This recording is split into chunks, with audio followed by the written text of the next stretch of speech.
සුපුරුදු පරිදි මේ අද ඉරිදා සඳේ භාගයේ ඉතින් අද දවස සැප්තැම්බර් මාසේ 29 මේ 2021 ඉතින් මේ දවසේත් අපි හැමදිනම එකට එකමුතුව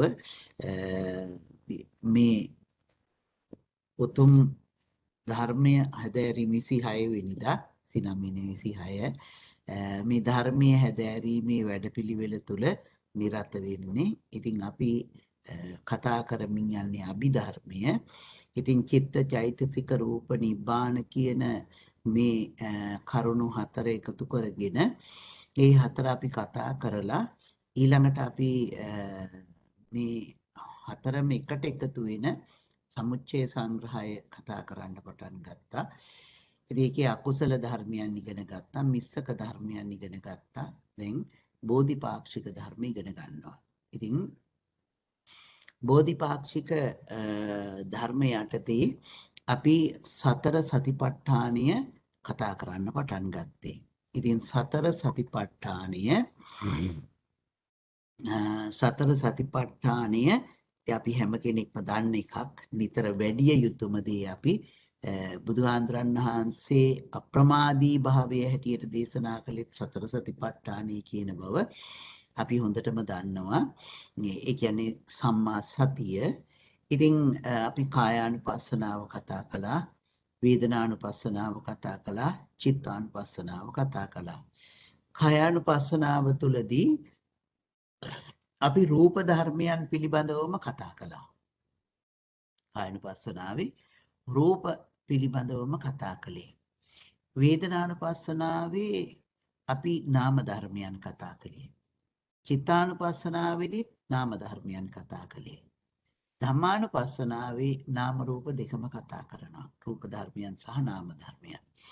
පංචස්කන්ධයේ පැත්තෙන් හිතනකොට අපි ඊටත් වෙන්කල් වඩාත් බෙදලා බැලුවොත් එහෙම කායනුපස්සනාවේ රූපස්කන්ධය පිළිබඳව කතා කළා. වේදනානුපස්සනාවේ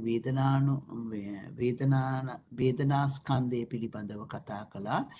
ඒ වගේම චිත්තානුපස්සනාවේ විඥානස්කන්ධය කතා කළා. එබනම් ධම්මානුපස්සනාවේදී සංඥා සංඛාර ස්කන්ධයන් පිළිබඳව කතා කරනවා. එතකොට ඒ ධම්මානුපස්සනාවේ අපිට කතා කරන්න තියෙන දේවල් ටික. ඉතින් අද ධම්මානුපස්සනාවේ අපි කතා කරනකොට ධම්මානුපස්සනාවේ අපිට තියෙන්නේ අද මේ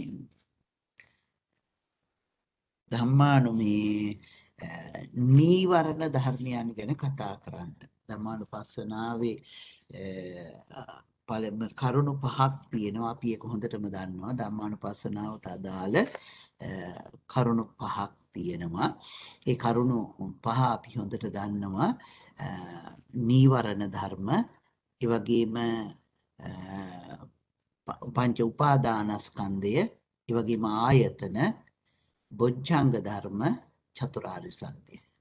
මේ ටික තමයි අපිට ධම්මානුපස්සනාවේ ඒ කතා කරන්න තියෙන ඒ ධර්මතාවයන් ටික. එතකොට ඒ වයින් අපි දැන් පටන් ගන්නට යන්නේ මේ වයින්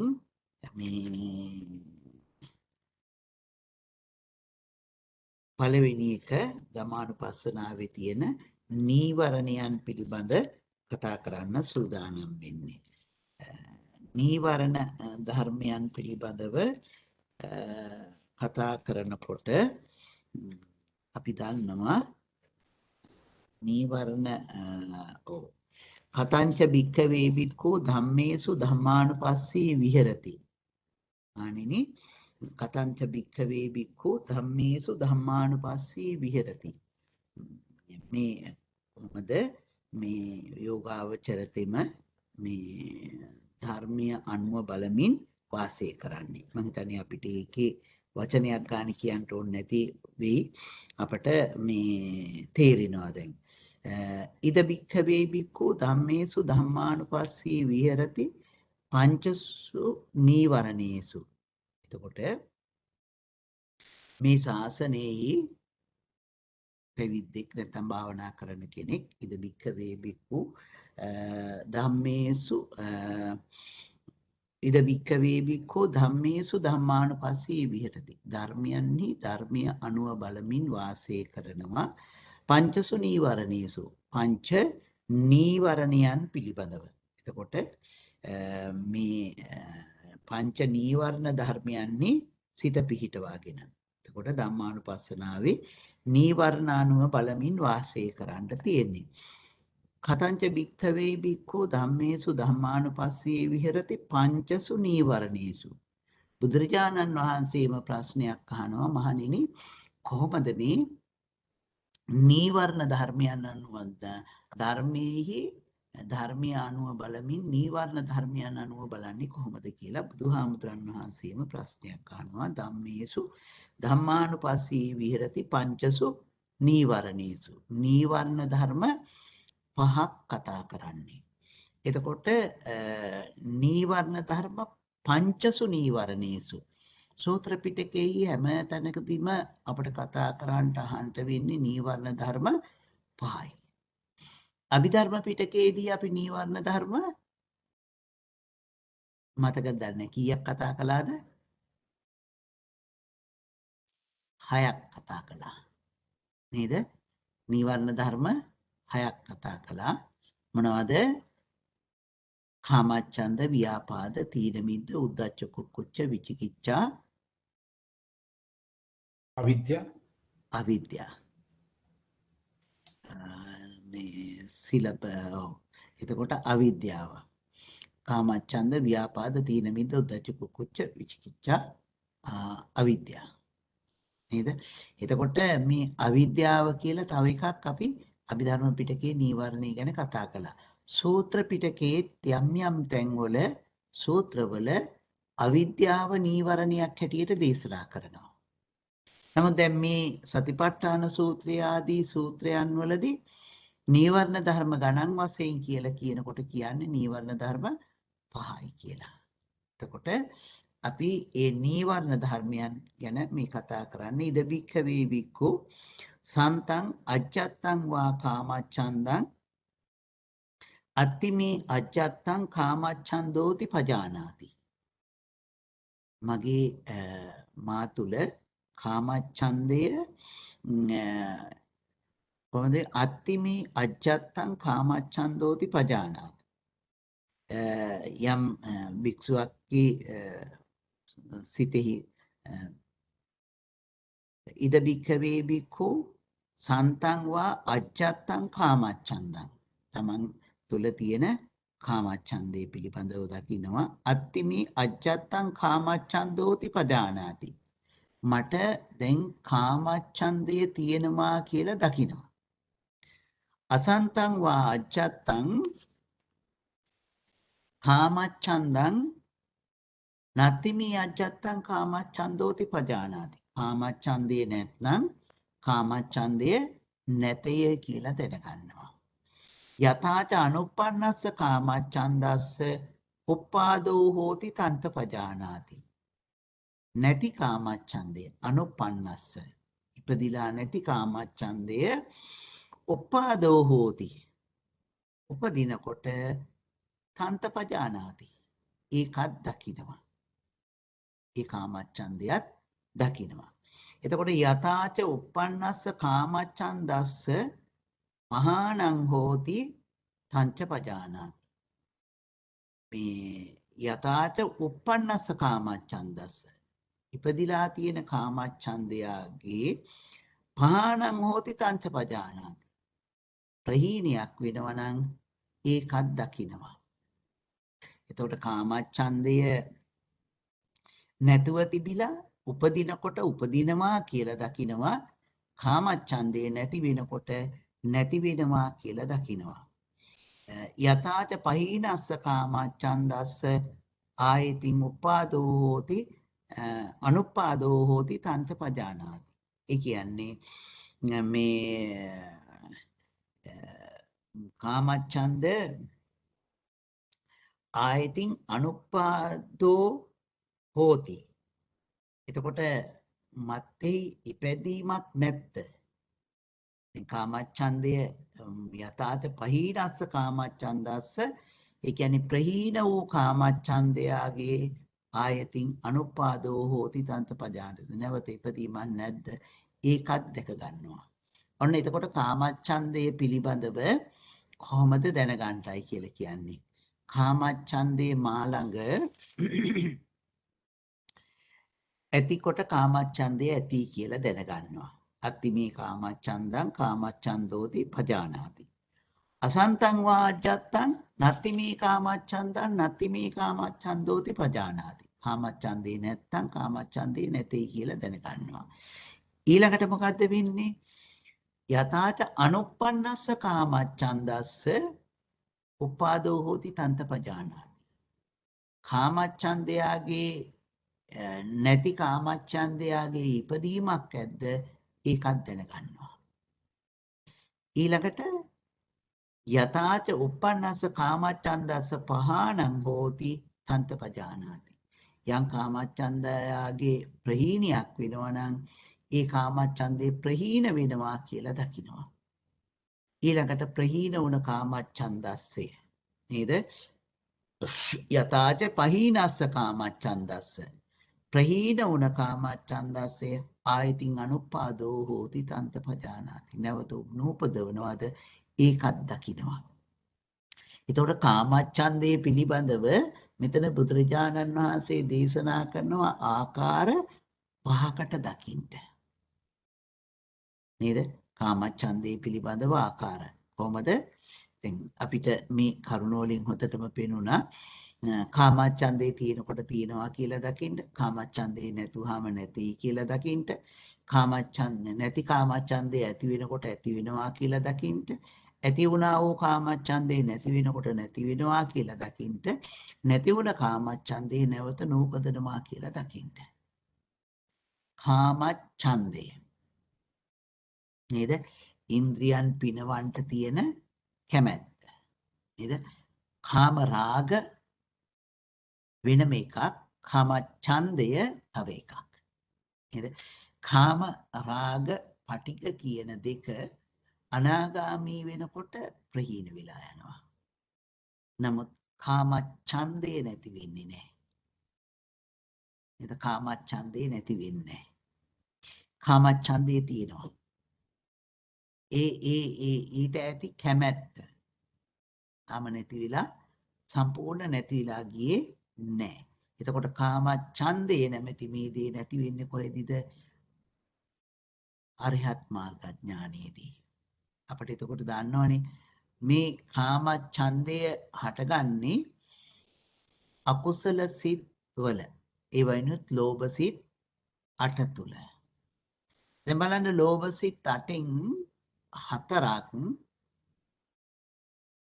ඒ කියන්නේ දිට්ඨිගත සම්පයුත්ත සිත් 4 සෝවාන් මගනුවණින් ප්‍රහීන කළා දැම්මා. සෝවාන් මගනුවණදී ප්‍රහීන වෙලා ගියා. සම්පූර්ණයෙන්ම නැති වෙලා ගියා. නැවත ආයේ නූපදින විදිහටම. එතකොට ලෝභ දහගත සිත් 8හි ඉතුරු උනේ දිට්ඨි විප්පයුත්ත සිත් 8. 4. දිට්ඨි විප්පයුත්ත සිත් 4. දිට්ඨි සම්පයුත්ත සිත් 4 සෝවාන් මගනුවණදී නැති වුණා. මේ දිට්ඨි විප්පයුත්ත සිත් 4 තුල දැන් අපි සංයෝජන ධර්මයන් ගැන කතා කරගෙන යනකොට දිට්ඨි විප්පයුත්ත සිත් 4 තුලදී කොයි ධර්මතාවයන් තුලද යන්නේ කියලා හොඳට මතක් කරගන්න බලන්න. අපි දැන් සකුදාගාමී වෙනකොට මේ කෙලස් නීවරණ මොකොත් ප්‍රහීන වෙන්නේ නැහැ. ඊවයේ ඕලාරික ගති අඩු වෙලා යනවා. ඊළඟට අනාගාමී වෙනකොට කාමරාග පටිග නැති වෙලා යනවා. පටිග නැති වෙලා යනකොට දේශ සහගත සිත් දෙකම නැති වෙලා යනවා. තාම අර ලෝභ සහගත සිත් 4 ඉතුරු වෙලා තියෙනවා. නේද? අනිත් පැත්තෙන් බලනකොට දැන් එතකොට සංයෝජන ධර්මයන් අතරින් සක්කාය දිට්ඨි, විචිකිච්ඡා, සීලබ්බත පරාමාස, කාමරාග, පටිග කියන මේ සංයෝජන ධර්ම පහම නැති වෙලා. ඊට පස්සේ ඉතුරු වෙන්නේ මොනවද? ඊට පස්සේ ඉතුරු වෙනවා රූප රාග, අරූප රාග, මාන, උද්ධච්ච, අවිද්‍යාව. රූප රාගය හටගන්නේ කොහෙද? ලෝභ සහගත සිත් තුළ. අරූප රාගය හටගන්නේ ලෝභ සහගත සිත් තුළ. මාන්නය හටගන්නේ කොහෙද? දැන් මතකද දන්නේ මාන්නය හටගන්නේ කොතනද කියලා? මතක තියන අය ඉන්නවද? ලෝභ ලෝභ සිත් තුළ. මාන්නය හටගන්නේ මෝහ සිත් තුළ නෙමෙයි ලෝභ සිත් තුළ. ලෝභ මොන සිත් තුළද? දිට්ඨි විප්පයුත්ත සිත. දිට්ඨි විප්පයුත්ත සිත් තුළ. දිට්ඨි සම්පයුත්ත සිතක මාන්නය හටගන්නේ නැහැ. දිට්ඨි විප්පයුත්ත සිතක එතකොට සමහරලාට හිතෙන්න පුළුවන් මිත්‍යා දෘෂ්ටිකයට මාන්නේ නැද්ද කියලා. ඉතින් මිත්‍යා දෘෂ්ටිකයි කියලා කිව්වට හැම වෙලාවෙම දිට්ඨි සම්පයුත්ත සිත් හටගන්නේ නැහැනේ. නේද? මේ කරුණ යෙදුන වෙලාවේදී තමා ඒ දිට්ඨිගත සම්පයුත්ත සිත් ටික හටගන්නේ. ඉතින් මේ දිට්ඨි විප්පයුත්ත සිත් ටික දිට්ඨි විප්පයුත්ත සිත් හතරම ඉතුරුයි. නම් මාන්නේ ඇතිවෙන්න දිට්ඨි විප්පයුත්ත සිත් හතරම තියෙනවා. නේද? එතකොට රූප රාග, අරූප රාග, මාන, උද්ධච්ච. උද්ධච්චය ඇති වෙන්නේ මෝහේ. විචිකිච්ඡා සම්පයුත්ත මෝහ සහගත සිත සෝවාන් මග නුවදින්ම නැති වුණා. උද්ධච්ච සම්පයුත්ත සිත අරිහත්ත්වයට දක්වාම ගමන් කරනවා. ඒක එතකොට අවසන් වෙන්නේ කොතනින්ද? අරිහත් මග නුවණින්. අරිහත් මාර්ගඥානෙන් ඒක අවසන් වෙලා යනවා. ඊළඟට තියෙන්නේ මේ රූප රාග, අරූප රාග, මාන, උද්ධච්ච, අවිද්‍යාව. නේද? මෝහය. ඒ කියන්නේ උද්ධච්ච සම්පයුත්ත සිතත් එක්ක ඇති කර ගන්න පුළුවන් මෝහය. ලෝභ සහගත සිතුත් එක්ක ඇති කර ගන්න පුළුවන් මෝහය. මොකද දේශේ දැන් සම්පූර්ණයෙන්ම ප්‍රහීන වෙලා ගිහිල්ලා. එතකොට අරිහත් මාර්ගඥානීය වෙනකොට මේ සියල්ලම ප්‍රහීන වෙලා යනවා. ඉතින් මේ කාමච්ඡන්දේ ප්‍රහීන වෙනවද? ඒ ප්‍රහීන වෙන එක ආයතින් අනුපාදෝ හෝති තංච පජානාති. ආය නැවත උපදින්න නැත්නම් ඒක නැවත උපදින්න නැtei කියලා දකිනවා. නේද? එතකොට කාමච්ඡන්දය මේ විදිහට අපි තුල ඇති වෙනවා, හට ගන්නවා. නේද? එතකොට මේ නීවරණ ධර්මයන් අපි දන්නවා නීවරණ ධර්මයන් පිළිබඳව කතා කරනකොට අපි මේවා අකුසල සංග්‍රහය යටතේ ගොඩාක් කතා කළා. මේ මම හිතන්නේ මතක ඇති අකුසල සංග්‍රහය යටතේ අපි මේ නීවරණ ධර්මයන් පිළිබඳව කතා කළා. ඉතින් පංච මේ නීවරණ පහක් හයක් කොට කතා කළා. මේ නීවරණ ධර්මයන් කතා කරන්නට යෙදුනේ. ඊළඟට මේ නීවරණ ධර්මයන් දැන් මෙතන තියෙන්නේ දකින්න හැටි. එතකොට අපි එහෙමනම් මේක තමයි මේ අපි භාවනා කරනකොට අපට ලෝභ සහගත සිතක් හටගත්තොත්, රාගයක් හටගත්තොත්, ආසාවක් හටගත්තොත්, වෙන යම් ඒ විදිහේ ලෝභයට අදාළ සිතක් හටගන්නකොට අපි ඒ සිත ඒ චෛතසික ස්වභාවය අපි දකිනවා. ඇති වෙනකොටම අපි ඒක දකිනවා. ඒ දකිනකොට අපි මොකද කරන්නේ? අපට ඒ සිතිවිල්ලට අනුව අපි ඒක මෙනෙහි කරනවා. ඒ තුල සිත පිහිටවගෙන ඉන්නවා. එහෙම මෙනෙහි කරගෙන යනකොට අපි දකිනවා මොකක්ද? මේ ඇති වුණ ලෝභේ නැත්නම් රාගය, එහෙම නැත්නම් ඇලීම් සහගත සිත නැති වෙලා යනවා. මෙන්න මේ ටික තමයි මේ පාලි වාක්‍යයෙන් අපට කියලා දුන්නේ.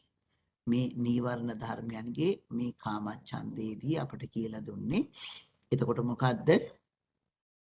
අපි මේ නීවරණ මේ භාවනා කර ඉන්නකොට අපිට ඒ විදිහේ සිතිවිල්ලක් ආවොත් ලෝභයට අදාළ සිතිවිල්ලක් රාගයක් ආසාවක් නේද වෙන යම් දෙයකට කැමැත්තක් අතීතයේ ඒ සිද්ධියක් අනාගතික මේ අපි හිතන දෙයක් මේ වගේ අපිට මේ සිතට පැමුණුනොත් අපි දකිනවා මේ කාමච්ඡන්දයක් කියලා. අන සිතට පැමිණෙනකොටම අනුප්පන්නස්ස කාමච්ඡන්දස්ස උප්පාදෝ හෝති තංච පජානාති. නැති කාමච්ඡන්දය ඇති වෙනකොට දකිනවා. නත්ති මේ කාමච්ඡන්දං අසන්තං වා කාමච්ඡන්දං නත්ති මේ කාමච්ඡන්දන්ති පජානාති. නැති කාමච්ඡන්දය නැtei කියලා දැනගෙන ඉන්නවා. ඒ නැති කාමච්ඡන්දය ඇති වෙනකොට එතකොට අපි දකිනවා. uppannං කාමච්ඡන්දං කාමච්ඡන්දෝති පජානාති. ඉපදිලා තියෙන කාමච්ඡන්දය ඉපදිලා තියෙනවා කියලා දකිනවා. නේද? ඊළඟට කොහොමද දකින්නේ? මේ ඇති වෙලා තියෙන කාමච්ඡන්දය. නේද? ඇති වෙලා තියෙන කාමච්ඡන්දය ඒක ප්‍රහීන වෙනවා නම් නේද? යතාච uppannස්ස කාමච්ඡන්දස්ස පහාණං හෝති තන්ත පජානාති. මේ කාමච්ඡන්දේ ප්‍රහීන වෙනවා නම් ප්‍රහීන වෙනවා කියලා දකිනවා. දැන් එතකොට අපි භාවනා කරනකොට මේ ටික තමයි කරන්නේ. නේද? මේ කියලා දීලා තියෙන ටිකම අපි සිද්ධ කරනවා. ඒ පැමුණුණු අරමුණ එනකොටම මෙනෙහි කරන්න කියනවා අපි ඒ අරමුණ අවසානයේ දක්වාම මෙනෙහි කරන්නයි කියනවා. අර ඇති වෙන සිතිවිලි ටික නැත්තම් ඒ මේ සංස්කාර ටික සංඥාවන් ටික ඇති වෙනකොටම දැකලා මෙනෙහි කරන්නයි කියලා කියනවා. දැන් එතකොට මේක තමයි අපි භාවනා කරනකොට මේ රාගයක් නැත්තම් සිතවිල්ලක් මේ නොයෙක් වචන යොදාගෙන අපට ඒකේ අම්මාකාරයකටද දැනුනේ හිතට ඒ දැනුණ ආකාරයෙන් සිතෙහි මෙනෙහි කරනවා. එතකොට අපි මේ කාම ඡන්ද නීවරණය තේරුම් ගත්ත වෙනවා. නේද? එතකොට ඔව්. දැන් එහෙම කාමච්ඡන්දයක් ඇති වෙලා තියෙනකොට ඒක අපිට ඇතුණා කියලා බලන්න පුළුවන්. දැන් එතකොට ඒක නැතිකොට ඒක නැහැ කියලා ඉතින් කියන්නේ. එතකොට දැන් අනිත් දේවල් ගත්තත් දැන් ව්‍යාපාද තීන මිද්ද ඒ වගේ දේවල් මේ විදිහට එනකොට දැන් ඇති වෙලා තියෙන එක දැන් ඇති වෙලා තියෙන වෙලාවේ මේ සිතුවිල්ල ආවහම ඒ සිතුවිල්ලක් තියෙනවා කියලා හිතා ගන්න පුළුවන්. එතකොට ඒක එහෙම සිතුවිල්ල නැති වෙන තියෙන වෙලාවේ ඒක නැහැ කියන එක නැහැ කියලා හිතන්නේ නැහැ අපි. ඔව් ඉතින් එහෙම හිතෙන්නේ ඒ වුණාට අපි නැtei කියලා දන්නවා. ඒ වුණාට ඒක ගැන නැහැ කියලා මෙනෙහි කරන්න විදිහක් නැහැ නැති. මේ නැහැයි කියලා දැනගත්තු හින්දා තමයි ඇති වෙනකොට දකින්නේ මහත්තයා. නැහැයි කියලා දැනගෙන තියෙනකොට තමයි ඇති වෙනකොටම දකින්නේ. නැතන් තියෙනවා තැනනේ අපට අහුවෙන්නේ. ඒ කියන්නේ පටන් ගන්නකොටම දකින්න තැන. ඒ නැති වෙලා තිබෙන එකක් ඇති වෙනවා තමයි දකින්නේ. එතකොට ඊට පස්සේනේ විස්තර කරන්නේ ඇති කාමච්ඡන්දේ ප්‍රහීන වෙනවා දකින්නයි කියලා. කාමච්ඡන්දේ තියෙනවා දකින්නයි කියනවා ඊළඟට ඇති කාමච්ඡන්දේ ප්‍රහීන වෙනවා කියලා දකින්නයි කියනවා. කාමච්ඡන්දේ නැහැ කියලා දකින්නකොට තමයි ඒක තමයි ඉස්සෙල්ලම දේශනා කරන්නේ කාමච්ඡන්දේ තියෙනවා නම් කාමච්ඡන්දේ කියනවා දකින්න ඊට පස්සේ නැති කාමච්ඡන්දේ නැත්තම් කාමච්ඡන්දේ නැහැ කියලා දකිනවා. ඊටට නැති කාමච්ඡන්දේ ඇති වෙනකොට දකිනවා. එතකොට නැතිව තිබුණු නිසා තමයි ඇතිවීම දකින්න පුළුවන් වෙන්නේ. තේරුණාද? ඒ කියන්නේ කාමච්ඡන්දේ තියෙනවා කියලා තුල ඉන්නවා නම් අරමුණ ඇති වෙනකොටම දකින්නේ එතකොට ඇති කාමච්ඡන්දේ දකින්නේ. නේද? එතකොට ඒ නැතිව තියෙන කාමච්ඡන්දේ අපි හිතෙන්දී ඇති වුණා කියලා දකිනවා. ඊට පස්සේ කාමච්ඡන්දය පවතිනවා කියලා දකිනවා. කාමච්ඡන්දේ නැති වෙලා යනවා කියලා දකිනවා. නේද? එතකොට කාමච්ඡන්දය පිළිබඳව මේ බුදුරජාණන් වහන්සේ මේ තෙන්දි මේ විදිහට දේශනා කළා. එතකොට මේ කාමච්ඡන්දේ ඇති වෙන්නේ ඇයි අපට? කාමච්ඡන්දයක් ඇති වෙන්නේ ඇයි? මේක ඇති වෙන්න හේතුව අයෝනිසෝ මනසිකාරය. නේද? අයෝනිසෝ මනසිකාරය. ඒ කියන්නේ ලැබෙන අරමුණක් ඒක ප්‍රියයි මනාපයි සුභයි සුඛයි නිට්ටයයි මංගලයි කියලා ගන්නකොට අන්න ඒනකොට මොකද වෙන්නේ? ඒ අරමුණ නිසා කාමච්ඡන්දය උපදිනවා. එහෙම ගැනින්නේ අයෝනිසෝ මනසිකාරයේ තියෙනකොට. එහෙමනම් යෝනිසෝ මනසිකාරයේ පැමුණුනහම අපි ඒක දකින්නේ අර කාමච්ඡන්දේ නැති හටගන්න ඉඩක් නැතුව යනවා. නේද? දැන් හිතන්නකෝ ලස්සන මලක් දකින්නකොට ඒ මල පිළිබඳව අපට ආසාවක් ඇති වෙන්න පුළුවන්. එතකොට ලස්සන මල ආසාවක් ඇති වුණා නම් එතන තියෙන්නේ මොකක්ද? අයෝනිසෝ මනසිකාරය. ලස්සන රූපයක් දකින්නකොට ඒක ඇති උනේ අයෝනිසෝ මනසිකාරය නිසා. ලස්සන මලක් දකින්නකොට නැත්නම් ලස්සන දෙයක් දකින්නකොට අපි එතෙන්දී ඇලීමක් ඇති උනේ නැති සිතක් ඇති කරගත්තා නම් එතෙන්දී ඇති උනේ මොකද්ද? යෝනිසෝ මනසිකාරය. නේද? ඒ කියන්නේ මුලින්ම මේක දකිනවා. මුලින්ම දකින එකට තමයි මේ මනසිකාරය කියලා කියන්නේ. ඒකනේ. ඉතින් ඒක මුලටම ගිහිල්ලා දකින එක යෝනිසෝ මනසිකාරය. අයෝනිසෝ මනසිකාරය අකුසලයේ පැත්තට ගිහිල්ලා දකින එක. එතකොට මේ විදිහට මේ අයෝනිසෝ මනසිකාරය නිසා මොකද ඇති වෙන්නේ? කාමච්ඡන්දේ ඇති වෙනවා. නේද? මේ නීවරණ ධර්ම අකුසල් සියල්ලටම හේතු වෙන්නේ අයෝනිසෝ මනසිකාරය.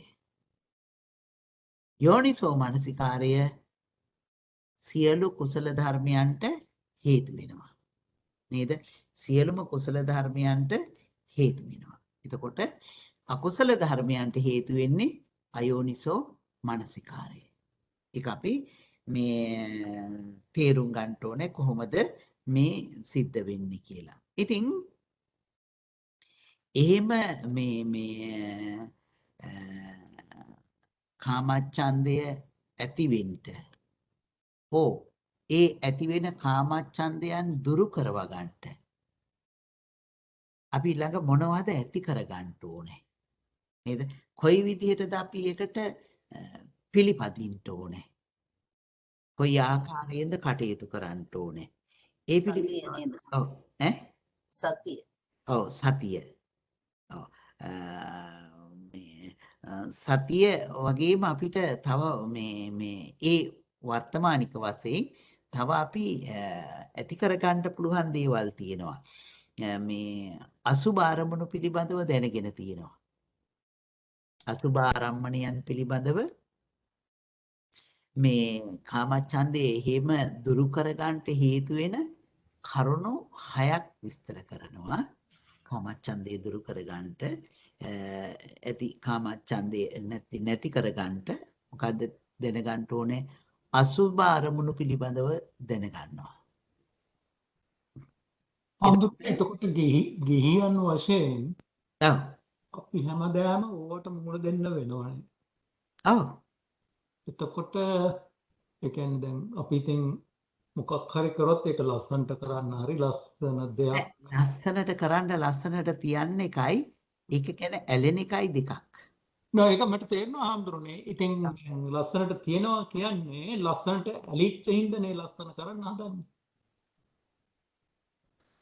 ඒක දැන් ලස්සනයි. හිතා ගන්න පුළුවන් ලස්සනට ඇලෙන්න අවශ්‍ය නැහැ කියන එක.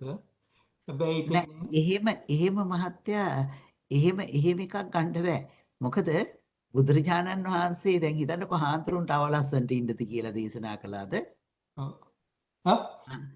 හාන්තුරුන්ට අවලස්සන්ට ඉන්න කියලා දේශනා නෑ කළාද? එහෙම නෙමෙයි මම දැන් කියන්නේ. හිතන්නකෝ මහත්තයලා ඇඳුම අඳිනවනේ. ඔව්. ඇඳුම අඳින කොටත් පිළිවෙලට අඳිනවනේ. අපටත් මේ සිවුරාන්දනේ අඳින්න තියෙන එහෙම ඔව්. පිළිවෙල. නෑ පොදු ඉතින් ඒක දේශනා කරනවා. ඒක තව තව ලස්සන හොයාගෙන යන්න පුළුවන් නේ හාමුදුරනේ දැන්. ඔව්. ගිහි ගෙදර ඒක තමයි මහත්තයා. ඈ? ගිහි ගෙදර ඒකයි. ඔව්. ඒකනේ එදා අය මේ ගිහි ගෙදර ඉඳගෙන මේ ධර්මයේ මේ විදිහටම ක්‍රියාත්මක කරන්න බෑ කියලා පැවිදි වුණේ. අන්න හරි. ඒක තමයි. ඔව්. ඉතින් ඒකෙන් ඒ ජීවිතෙන් අයින් වුණා. මේ කියන්නේ මේ ගිහි ජීවිතෙන් නේ. ඔව් ඔව්. ඔව්. මේ ගිහි ජීවිතෙන් ගියාම සම්පූර්ණයෙන්ම ඒවත් එක්ක තියෙන සම්බන්ධතාවය සෑහෙන ප්‍රමාණයකට අඩු වෙනවා. අඩු වෙනවා. ඔව්. ඔව්. එතකොට අනිත් එක වෙනත් මේ තැනකට නේ යන්නේ. ඔව්. ඔව්. ඔව්. ඒ කියන්නේ අර සුභාරම්මණයන්ගෙන් අයින් වෙනවා. ඔව්. සුභාරම්මණයන්ගෙන් ඒ අයින් කියන්නේ දැන් අපිට 100% ඕවට සම්බන්ධ නම් ඒක දැන් 140ක් වගේ අඩු කරගන්නවා. 60ක්ම ගිහිල්ලා නේ තියෙන්නේ එතකොට. එහෙම හිතුවොත්. වෙනවා. ඔව්. ඔව්. ඒකනේ බුදුරජාණන් වහන්සේ දේශනා කරන්නේ මේ සම්බාධා ගරාවාසා කියලා. ඔව්. ගෙදර වාසය සම්බාධ සහිතයි. අභෝකාසා පබ්බජ්ජා. ඔව්. ඒක මහත්තයා කොච්චර නිදහස්ද කියනවනම් අහස වගේ කියලා දේශනා කරන්නේ. ඔව් බැඳීමක් නැහැ එතකොට. ඔව් අභෝකාසා පබ්බජ්ජා. ඔව්. නේද? ඉතින් ඒක එහෙම තමයි දැන් හිතන්නකෝ රට්ටපාල කුමාරයා. නේද? රට්ටපාල මේ සූත්‍රයේදී අපි කතා කරලා තියෙනවනේ. රට්ටපාල කුමාරයාට රටක් පාලනය කරන්න විශාල ධනයක් තිබුණා. ඔව්. නමුත් බණ ඇහුවෙන් පස්සේ මේ පිළිබඳව පැහැදිලා කල්පනා කරනවා මට මේක ගෙදර ඉඳන් කරන්න බැරි දෙයක්. ඔව්. ඒ නිසා මම මොකද කරන්නේ? ගෙදරින් යන්න ඕනේ. බලන්න කොච්චර සිත ප්‍රබලද අම්මලා තාත්තලා අවසර දෙන්නේ නැහැ. ඔව්. නොකා නොබී ඉන්නවා. ඔව්. ඉතින් ඒ සිතිවිලි ටික නිසා තමයි එතනින් යන්නේ. යන්නේ. නේද? එතකොට දකින්නවා හොඳටම මොකද්ද මේ ගිහි ගෙදර ඉඳගෙන මේක දකින්න බෑ. ගිහි ගෙදර ඉඳගෙන අරිහත්ත්වයට යන්න බෑ. හැබැයි එහෙම කියනකොට ඔව්. හිතන්න එපා සෝවාන් වුණ අය ගිහි ගෙදර හිටියේ නෑ කියලා. මොකද්ද? සෝවාන් වුණ අය ඔව්. ගිහි ගෙදර හිටියේ නෑ කියලා. ඉතින් ධර්මයේ විස්තර කරනවා ඔව්. සවැත් නුවර කෝටි 6ක් ජනතාව හිටියලු. ඔව්. ඒ කෝටි 6ක් ජනතාවගෙන් කෝටි 4ක් මාර්ගඵලලාභීන් කියනවා. ඔව්. එතකොට හිතන්ට මේ කෝටි 4ක් මාර්ගඵලලාභීන් වෙනකොට කොහොමද ඔක්කොම හාමුදුරුවෝද? නෑ ගිහිය. ගිහිනේ ඔව්. නේද? ගිහි කොච්චරක් ඉන්න ඕනද? ඔව්. ඒ කියන්නේ සෝවාන් මග නුවණ ලබා ගන්න පුළුවන්. දැන් චිත්තකුත් ගෘහපතිලා එහෙම විසාක උපාසක මහත්මියලා එහෙම අනාගාමී වුණ අය. ඔව්. ඒගොල්ලෝ ගිහි ගෙදර වාසය කළා. ඔව්. කාශ්‍යප බුදුහාමුදුරන් වහන්සේගේ කාලේදී තරහේ මොකද ඒගොල්ලෝ ඒ පුණ්‍ය ශක්තිය සම්පූර්ණ කරගෙන තිබුණා. ඒ නිසා ඒ අය ඒ தത്വෙටපත් වුණා. නේද? නමුත් රහත් උනේ නෑ. රහත් වෙලා ගිහි ගෙදර වාසය කරන්නේ නෑ. ඔව්. පිරිනපානවා. ඒකනේ. ඕකේ. ඔව්. ඔව් මහත්තයා. නෑ හරි. ඔව්. ඉතින් මේ කාලෙදී ඒ කාලෙදී බුදුහාමුදුරන් වහන්සේට මේ චෝදනාවක්නේ මේ පැවිදි කරගන්න එකට. ඔව්. ඒතර මේ සුද්ධෝදන රජුරුවන්ගේ ඉඳලා චෝදනාව තිබුණානේ. ඔව් ඒ දවස්වල. ඔව් ඒක මේ රාහුල කුමාරයා පැවිදි කරගත්තු වෙලාවේදී නේද බුදුහාමුදුරන් වහන්සේ ඒක සුද්ධෝදන රජුරුව බුදුහාමුදුරන් වහන්සේට දැඩි ඉල්ලීමකුත් කළානේ දෙමව්පියන්ගෙන් අවසර නැතුව පැවිදි කරගන්න එපා කියලා. එතකොට හිතන්ට ඉච්ඡාමච්ඡන්දේමනේ. ඔව්. ඉච්ඡාමච්ඡන්දේමයි නේද? එතකොට ඒ කාමච්ඡන්දේ කාම රාගයෙන් බේරිලා ඉන්න පුළුවන් ගිහි ගෙදර ඉන්නකොට ඔව්. කාම ඡන්දේ සම්පූර්ණයෙන් අයින් කරන්න බෑ.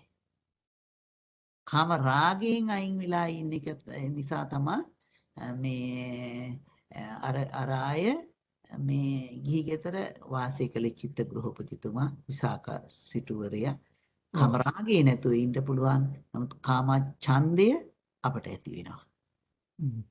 මම ඒකයි මේ කාම ඡන්දය අපට අරිහත්ත්වයේ දක්වාම තියෙනවා කියන එක මුලදිම කියලා පටන් ගත්තේ. හොඳයි. ඔව් එතකොට ඉතින් මේ ගමන් මඟ නිවැරදිවම යන්න නම්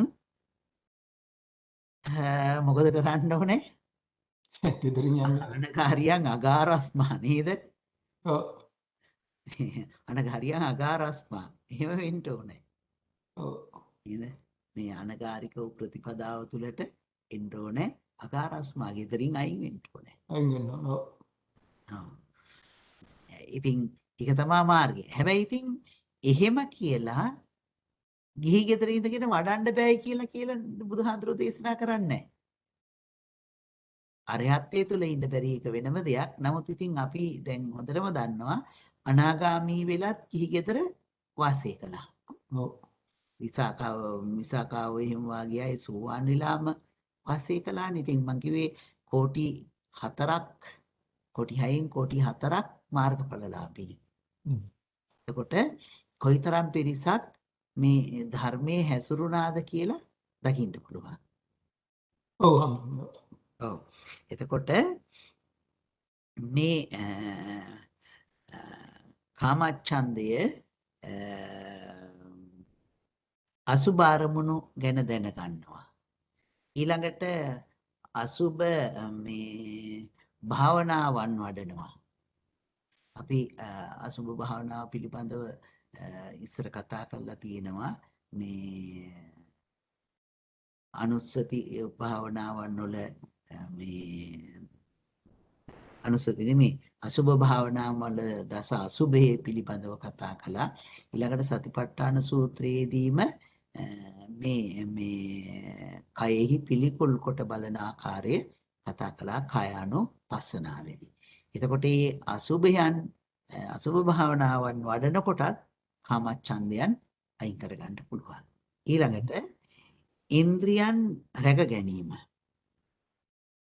ඉන්ද්‍රිය ධර්මයේ ඉන්ද්‍රියන් ආරක්ෂා කරගන්න එක. ඉන්ද්‍රියන් සංවර කරගන්න එක. දැන් අර මං ඉස්සෙල්ලා කියන්නේ කී මහත්ය ආපු එතනදී දැන් අපි හිතන්ට බුදුහාමුදුරන් වහන්සේ කොයිලාකවත් හාමුදුරන්ට කිලුටට කැතට ඉඳයි කියලා දේශනා කළා නැහැ. පිළිවෙලට. පිළිවෙලටම ඉඳයි කියලා දේශනා කරලා තියෙන්නේ. දැන් මේ සිවුර පොරවන කොටත් තියෙනවා අපට පරිමණ්ඩලං පාරුපිස්සාමීති සික්ඛාකරණීය කියලා.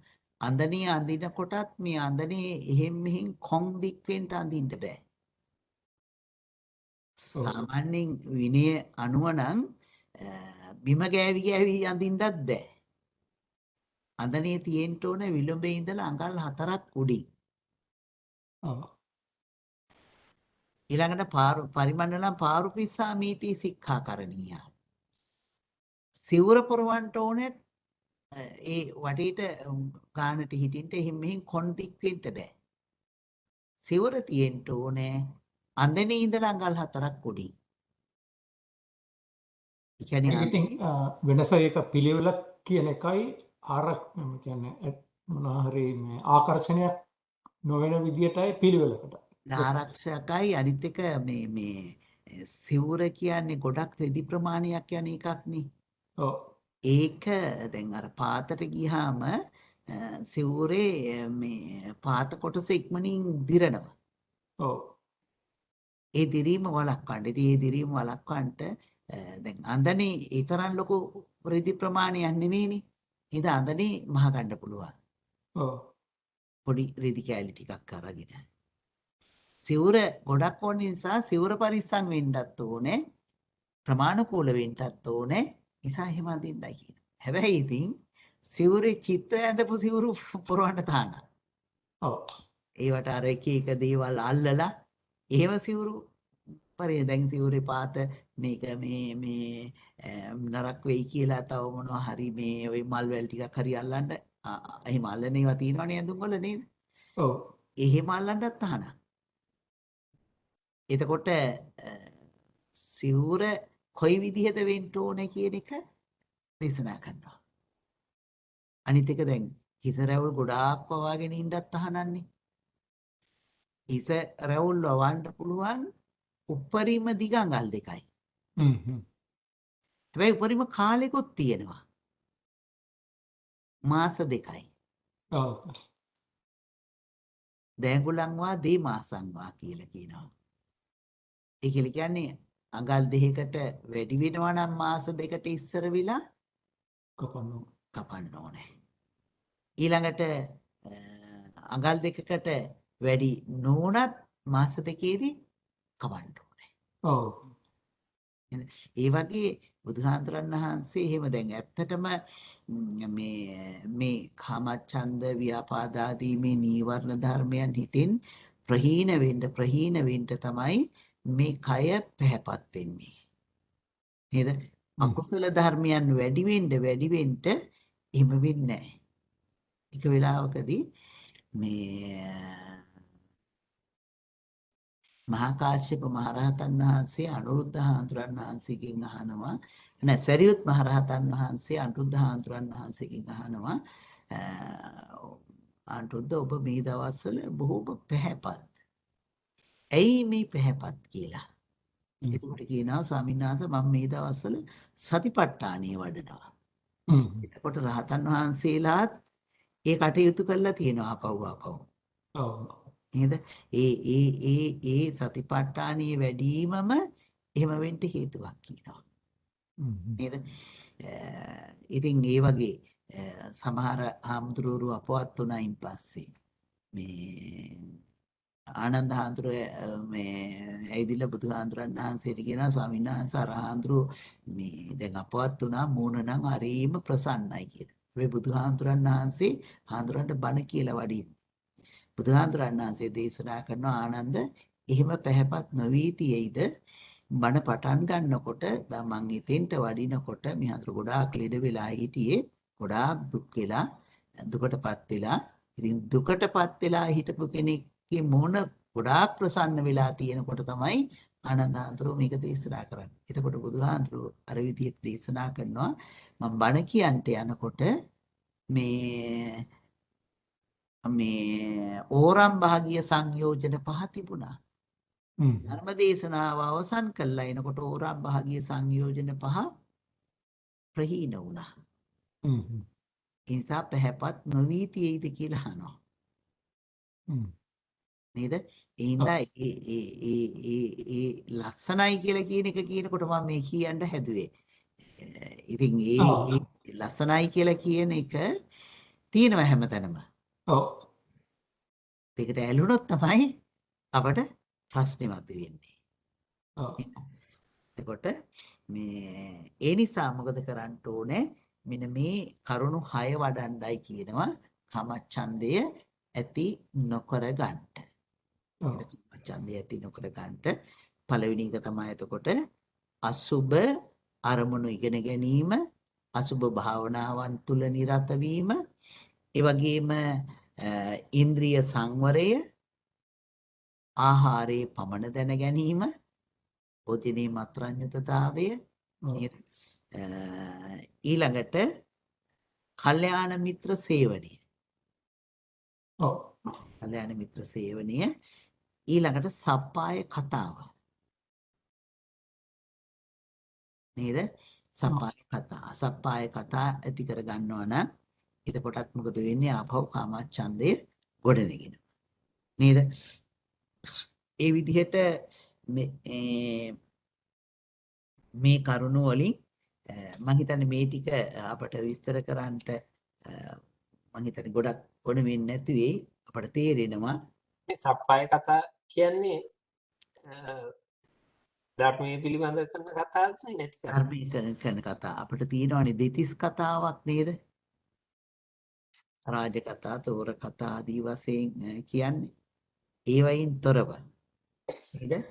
මේ අපි මේ ධර්මයේ පිළිබඳව කරන කතා තුළ නිරත වෙන එක. රාජ කතා, චෝර කතා ආදී වශයෙන් තියෙනවානේ. ඒ කතාවන් වලින් අයින් වෙලා මේ එතකොට නිවැරදි කතාවන් තුළ නිරත වීම. අපට මේ අපට හම්බේන ඒ දේවල් අපි යෝනිසෝ මනසිකාරයේ තුලට යනකොට ඒවා අපි කුසලයේ පැත්තට සකස් කර ගන්න ඕනේ. අපිට පහයින් කිව්ව හැක් තියෙනවා කියන එක අසුබ භාවනාවයි අසුබ අරමුණු දැන ගැනීම ඉන්ද්‍රිය සංවර බවයි ආහාරේ පවණ දැන ගැනීම කල්යනා මිත්‍රයනේ සප්පායකත් පහයි. අසුභ අරමුණ ඉගෙන ගැනීම අසුබ භාවනා ඒ දෙකක්. අසුභ අරමුණ ඉගෙන ගැනීම, අසුභ භාවනාව කිරීම, ඉන්ද්‍රිය සංවරය, භෝජනීය පමණ දැන ගැනීම, කල්යාණ මිත්‍ර සේවනය, සප්පාය කතාව. මේ ටිකෙන් අපට මේ කාමච්ඡන්දය දුරු කරගන්න පුළුවන් වෙනවා. නේද? අවසරයි හම්බුනේ. ඔව් අම්මා. දැන් අපි සතියෙන් ඉන්නකොට සතිය තියෙන වෙලාවට මේව නැති බව දන්නවනේ. ඔව්. එතකොට දැන් අර අන්තිමට අර ඒකේ පහක් ගැන අපි බලනවානේ. දැන් මේක ඇතිවීම නැතිවීම ඊට පස්සේ කියනවානේ අර ප්‍රහීන වුණ කාමච්ඡන්දේ නැවත නූපදින බව දැනගන්නවා කියලා. ඔව්. ඒක වෙන්නේ අපි ඔක්කොම කරලා ඉවර වෙච්චාමද? ඒ කියන්නේ නැතුව ඉතින් ඔබ ඉපදෙනවනේ. අපට ආයේ ඒ ඇති වුණ කාමච්ඡන්දේ ඒ වෙලාවේ නැවත ඇති වෙන්නේ නැහැ කියලා. ඒ අවස්ථාවේදී. එහෙමයි හම්බුනේ. ඒ අවස්ථාවේදී ඒක ප්‍රහීන වෙලා ගියා. එහෙමයි. ඉතින් මොකද මේ මෙතන මේ අනිත් පැත්තෙන් තව පැත්තකට ඕනනම් තවත් කෙනෙකුට කියන්න පුළුවන් එහෙම දකින්න පුළුවන් රහත් වෙනකොටනේ කියලා නේද? එහෙම නැත්තම්. ඒ කියන්නේ අපි කාමච්ඡන්දේ කියන එක අරිහත්ත්වයට දක්වාම තියෙනවා. ඔව් ඒක තමයි මම මතය. අරිහත්ත්වයේ තියෙනවා. මේ මොහොතේදී ඇතුලේ කාමපහ. එහෙමයි හම්බුනේ. ඇතිලා යනවා කියලා දකිනවා. ඔව්. ඉතින් ඒ විදිහට මේ කටයුතු ටික කරනකොට මොකද වෙන්නේ? කාමච්ඡන්දය අපෙන් දුර වෙලා යනවා. එතකොට මේ කාමච්ඡන්දය පිළිබඳව මේ බුදුහාඳුරන් වහන්සේ මේ දේශනා කරපු ආකාරයන් නේද? ඊළඟට අපි යනවා ඊළඟ කොටසට නේද? දැන් කාමච්ඡන්දය පිළිබඳව මෙතකින් අවසන් වෙනවා. දැන් අපසරය හම්බුනේ. ඔව්. එතන ඉන්ද්‍රිය සංවරයක් චුට්ටක් ආයෙ මතක් කරමු. ඉන්ද්‍රිය සංවරය කියනකොට ඇහැ, කන, නාසය, දිව, ශරීරය ආදී මේ ඉන්ද්‍රියන් සංවර කරගන්නටයි කියනවා. බුදුහාමුදුරන් සීලය නේද? ඔව් සීලයටයි අයිති වෙන්නේ. සීලය. ඉන්ද්‍රිය සංවර සීලේනේ. එහෙමයි. ඔව් භෝජනේ මත්‍රාන්‍යුතතාවයත් ආහාරයේ පමණ දැන ගැනීමත් සීලේ. චරණ ධර්මනේ. එහෙමයි. ඉන්ද්‍රිය සංවර සීලේ නේද? එතකොට දැන් ඇත්තටම බුදුහාමුදුරන් වහන්සේ හාමුදුරන් වහන්සේලාට දේශනා කළේ කොහොමද? ඔක්කිට චක්ඛු අන්තරගරේ ගමිස්සාමීති සික්ඛාකරණීය. ඔක්කිට චක්ඛු අන්තරගරේ නිමිසීදිසාමීති සික්ඛාකරණීය. පහතට ආරමණ ලද ඇස් ඇත්තේ ඇතුළු ගමෙහි වාසය කළ යුතුය. පහතට ආහාරවන ලද ඇස්සේ ඇතුළු ගමෙහි යා යුතුය. නේද? එතකොට නිරන්තරයෙන් ඇහැ සංවර කරගන්නට දේශනා කරලා තියෙන්නේ කොහොමද? පහතට හරවන ලද ඇස් ඇතිව. එකයි අපි අර භාවනා කරන දවස්වලදී නිතර මතක් කරන්නේ ඉදිරිය අඩි 4ක් 5ක් විතර බලන්න ඉතින් එහා බලන්න එපා. නේද? එතනින් එහා බලනකොට ගෙලින් බලනකොට තමයි කෙනෙක්ගේ මූණ පේන්නේ. එතකොට තමයි hina වෙන්න හිතෙන්නේ. එතකොට තමයි කතා කරන්න හිතෙන්නේ. නේද?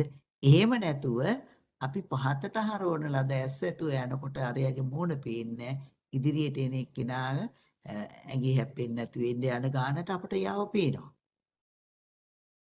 ඉතින් එහෙම ඉන්ද්‍රිය මේ ඇස් ඇහැ ඉදලා සංවර කරගත්තොත් කන නම් කන සංවර කරගන්නටයි කියලා කියන්නේ සිහියෙන්මයි. නේද? ඇහැ වහලා හරි පහතට හරවලා හරි එහි අරමුණු ඒ ගැටීම තුළ අපට සංවර වෙන්න පුළුවන්කමක් තියෙනවා. කන සංවර කරගන්න ඕනේ සිහියෙන්මයි සතියෙන් ස්මෘතියෙන්මයි. නේද? අනිත් ඒවත් ඒ විදිහම තමයි. නාසය, දිව, නේද? ශරීරය. ඔව්. එතකොට මේවා සංවර කරගන්න ඕනේ. ඉතින් ඒ විදිහට දැන් ආහාරයේ පමණ දැනගන්න කොටත් අපිට දිව සංවර කරගන්න පුළුවන් වෙනවා. ඉතින් ගොඩක්ම අරමුණු ගන්නේ ඇහෙනොයි කනෙනොයි.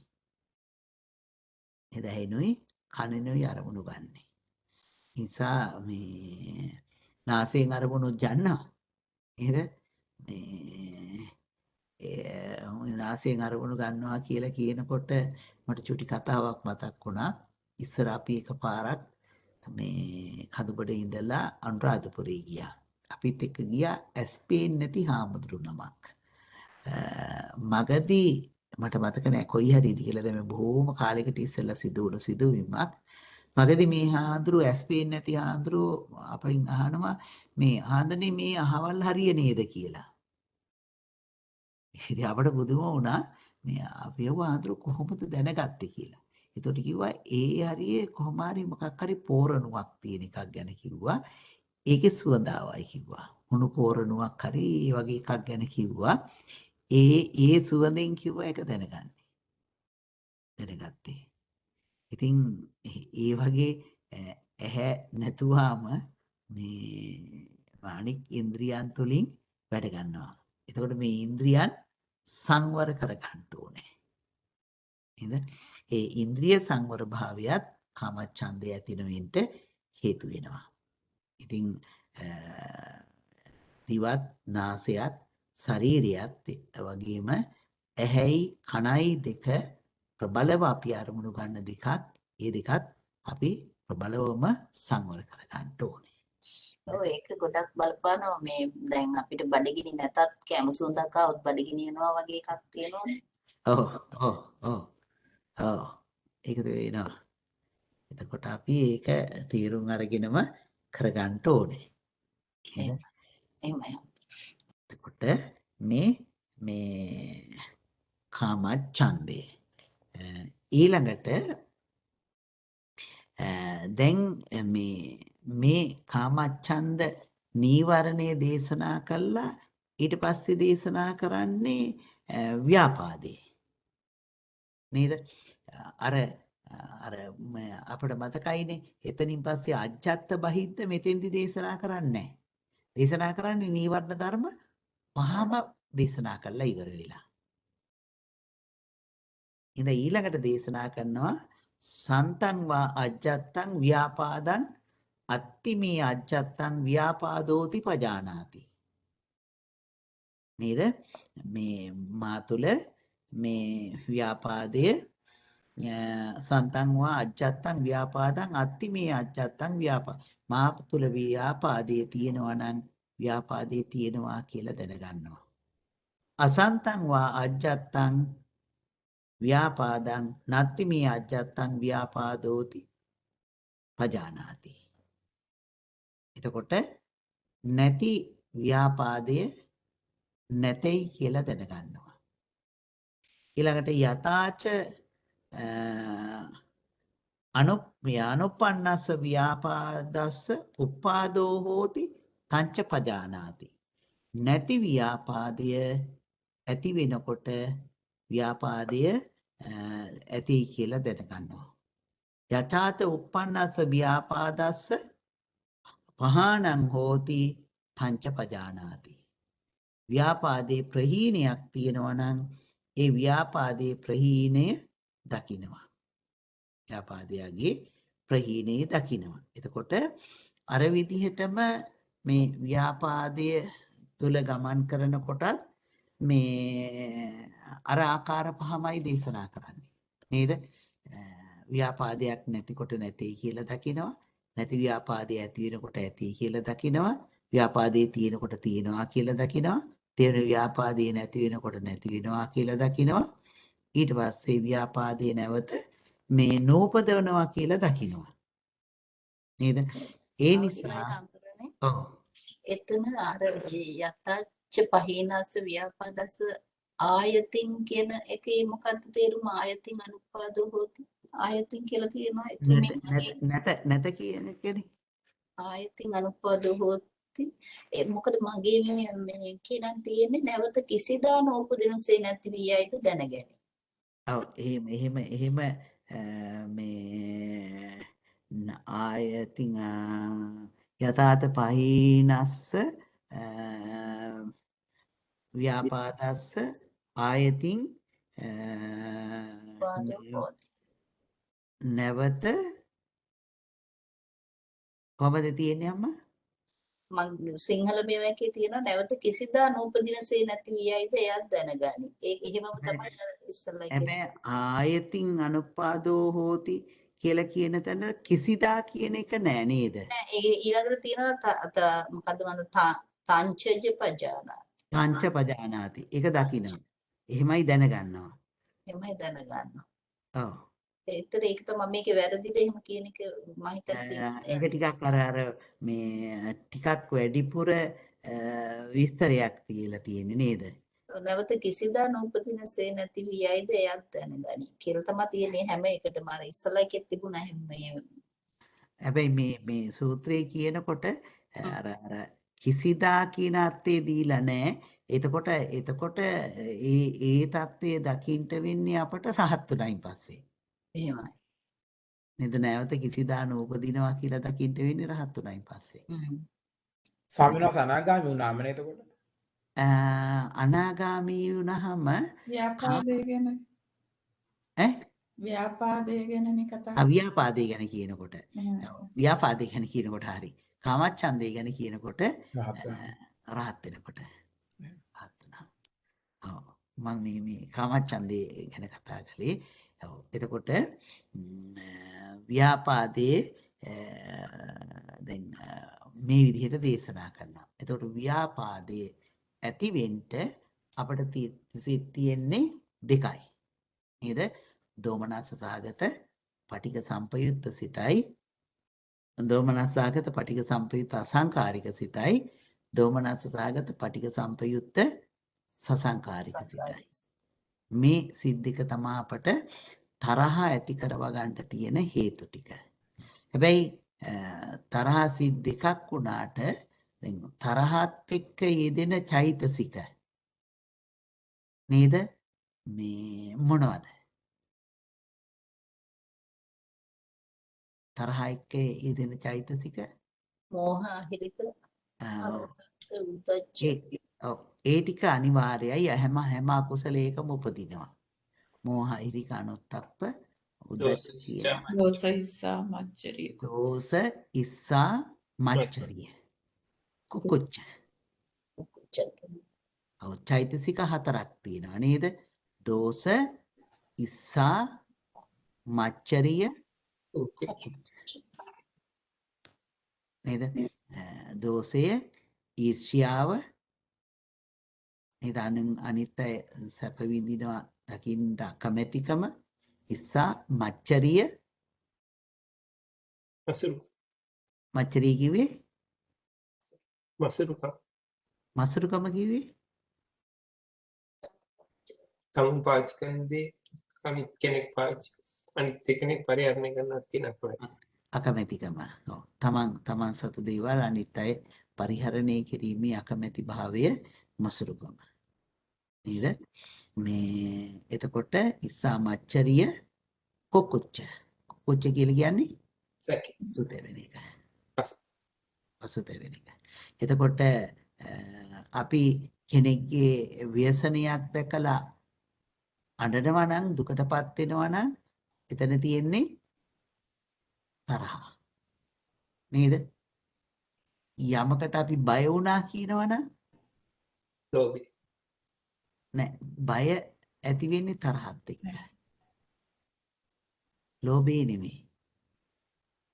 එතකොට අපි මේ බය වෙන දැන් හිතන්නකෝ ඒක තමයි කියන්නේ දැන් හොඳට බලන්න මෙහිදී නම් ඉතින් ඒක ගොඩක් අඩුයි ලංකාවේදී වුණත් දැන් බල්ලෙක් බුරාගෙන අපි ළඟට එනකොට අපි බය වුණොත් එහෙම බල්ලා තවත් වැඩියෙන් පන්නනවා. අපි බය නැතුව ඉන්නවා නම් අපේ හිතේ තරහක් ඇති උනේ නැහනේ.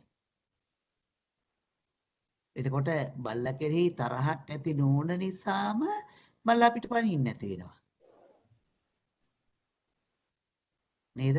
ඒක එක්තරා අපි බය නැතුව ඉන්නකොට බල්ලත් එක්තරා දුරකට ඇවිදilla නතර වෙනවා. එතකොට බය කියලා කියන්නේ තරහට අදාළ එකක්මයි. එතකොට මේ තරහ කියන එක නැත්නම් මේ දේශය කියන එක අටිගය අපි නැති වෙලා යනවා කොතෙන්ද අනාගාමී වෙනකොට. මේ සිත් දෙකම සම්පූර්ණයෙන්ම නැති වෙලා යනවා. අන්තිමේ දැන් පණට බය කියලා කියන්නේ ඒක ලෝභයනේ. ඒකට කියන්නේ දැන් අපිට මොකක් හරි දෙකින් අපි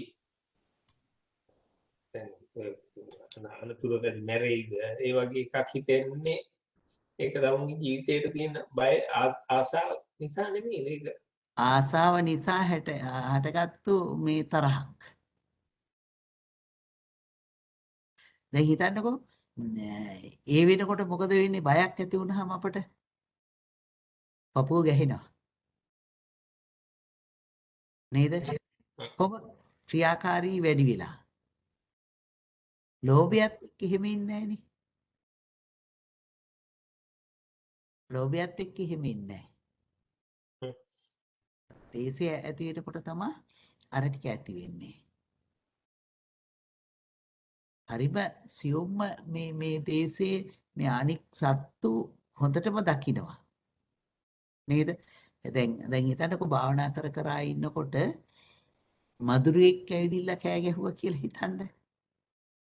මధుරෙක් ඇවිදිලා කෑ ගහනකොට අපට පුළුවන් නම් අපේ සිත චුට්ටක්වත් විනාශ කරගන්න නැතුව ඒක සද්දේ මෙනෙහි කරන්න නැත්නම් අපි කරගෙන ගිය භාවනාවක් තුළම සිත පිහිටවා ගන්න මధుරව කන්නේ නේද? ඉතින් අපේ සිත චුට්ටක් හරි වෙනස් වුනහම මధుරව කනවා. සමහරවිට ඉතින් අකුසල කර්ම තියෙනවා නම් මధుරව කන්න පුළුවන්. නමුත් අර අපේ මේ සිතෙහි ඇති කරගත්තු ඒ ශක්තිය නිසා මధుරව නොකා යනවා. නේද? ඒ විදිහට මේ දේශේ තරහ කියන එක හරිය සියුම්ම ඇති වෙනවා. නේද? දැන් හිතන්නකෝ මේ සතෙක් දැන් අපි සතෙක් ගන්න එක ලේසි. සතෙක් දැන් හරකෙක් පැටියට කිරි දීදී ඉන්නකොට පැටියා කෙරෙහි මෛත්‍රියක් ඇති වෙලා තියෙන්නේ. ඒ නිසා ඒ වෙලාවේ සතාව විනාශ කරන්න බෑයි මෛත්‍රී සිතක් එක්ක තියෙනකොට. කවුරු හරි විනාශ කරන්න හදනකොට ඒ මෛත්‍රී සිත නැති වුණොත් පුළුවන් ඒක කරන්න. නේද? ඒක මම හිතන්නේ අපි තව නොයෙක් තැන්වල අහලා තියෙනවා නේද? ඒ මෛත්‍රී සිත නැති වුණොත් තමයි මේ අර මේ වෙන්නේ මොකද තරහක් ඇති වෙනකොට. එතකොට මේ තරහට විරුද්ධ එක එතකොට අපිට කෙලින්ම මේ එනවා මොකද්ද මේ මෛත්‍රී කියලා. නේද? එතකොට චෛතසික වශයෙන් ගත්තාම අපිට තියෙනවා දෝෂ ඉස්සා මච්චරිය කුකුච්ච පසුතැවෙන ස්වභාවය. එතකොට මේවා තරහට අදාළ ඒවා. දැන් මේ තරහක් කියලා අපට දැනගන්න පුළුවන් වෙනකොට තමයි තරහ නැති වෙලා යන්නේ.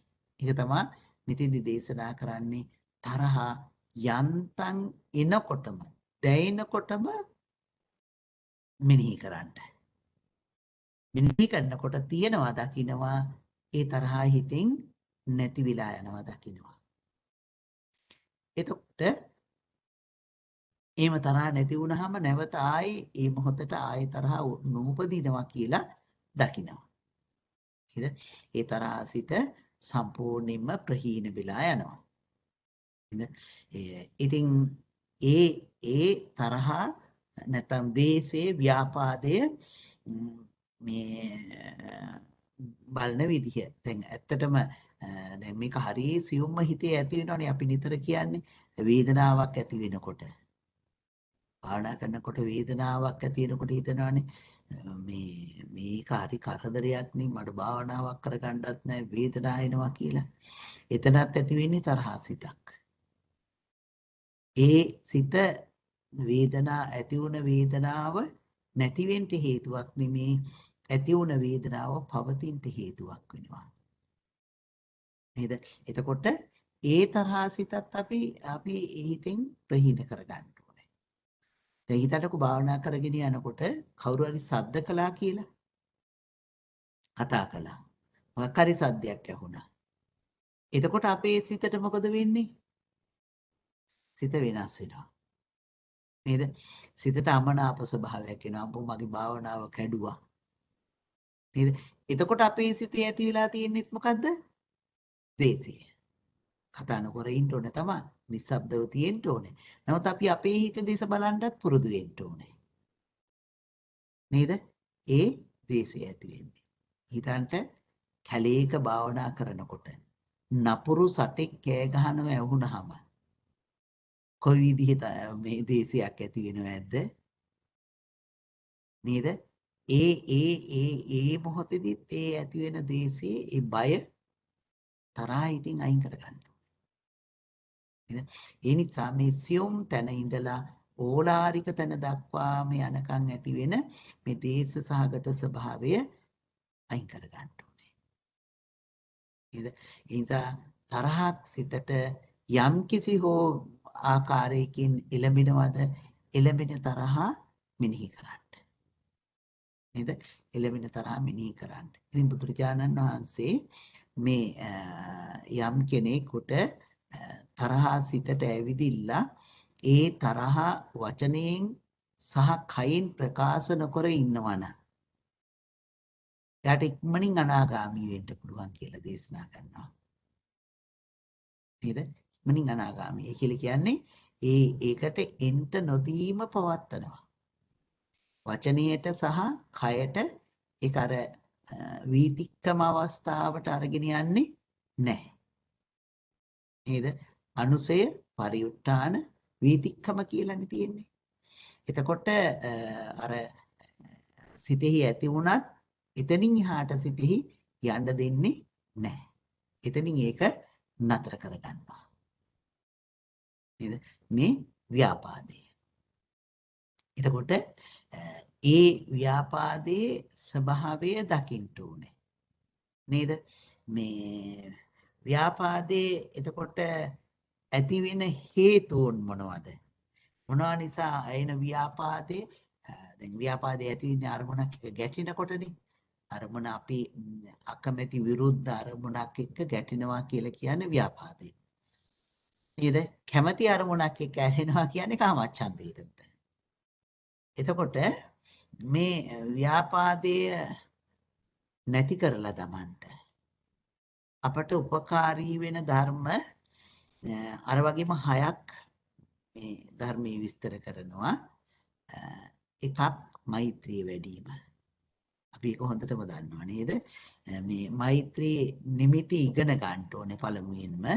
මෛත්‍රී නිමිති ඉගෙන ගැනීම ඊළඟට මෛත්‍රී භාවනා වැඩි වීම ඒ දෙක නේද? මේ ඊට පස්සේ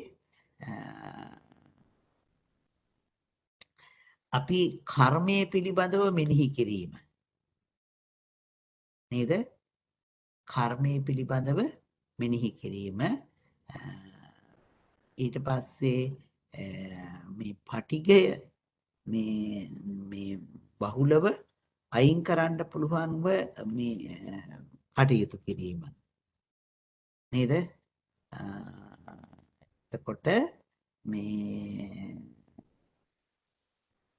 පටිගය බහුලව මේ අයින් කරගන්න පුළුවන් කරුණු මෙනෙහි කිරීම ඊළඟට කල්යාණ මිත්‍රතාවය ඊළඟට සප්පාය කතාව නේද? මේ කරුණ වලදී තමයි නැති කරගන්න පුළුවන් වෙන්නේ. එතකොට මෛත්‍රිය මේ තුල මෙනෙහි කරනවා නම් මේ මෛත්‍රිය මේ එක ආකාරයකට අපට වඩන්න පුළුවන් නේ. දිසා වශයෙන් වඩන්න පුළුවන්. ඕදිසක නියම වශයෙන් වඩන්න පුළුවන්. ඒ කියන්නේ පුජ්‍යලියෝ වශයෙන් අරගෙන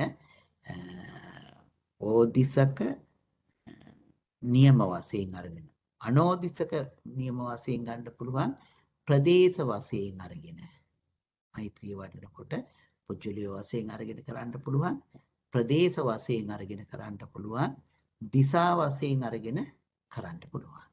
එතකොට මේ විදිහට මේ මෛත්‍රිය මේ වඩන්න පුළුවන් ආකාර තියෙනවා. එතකොට මෛත්‍රිය මේ වඩන ආකාරයන් පිළිබඳව අපි එහෙම ඉගෙන ගන්නකොට එතකොට මෛත්‍රිය කොතනද තියෙන්නේ? දේශයේ කොතනද තියෙන්නේ?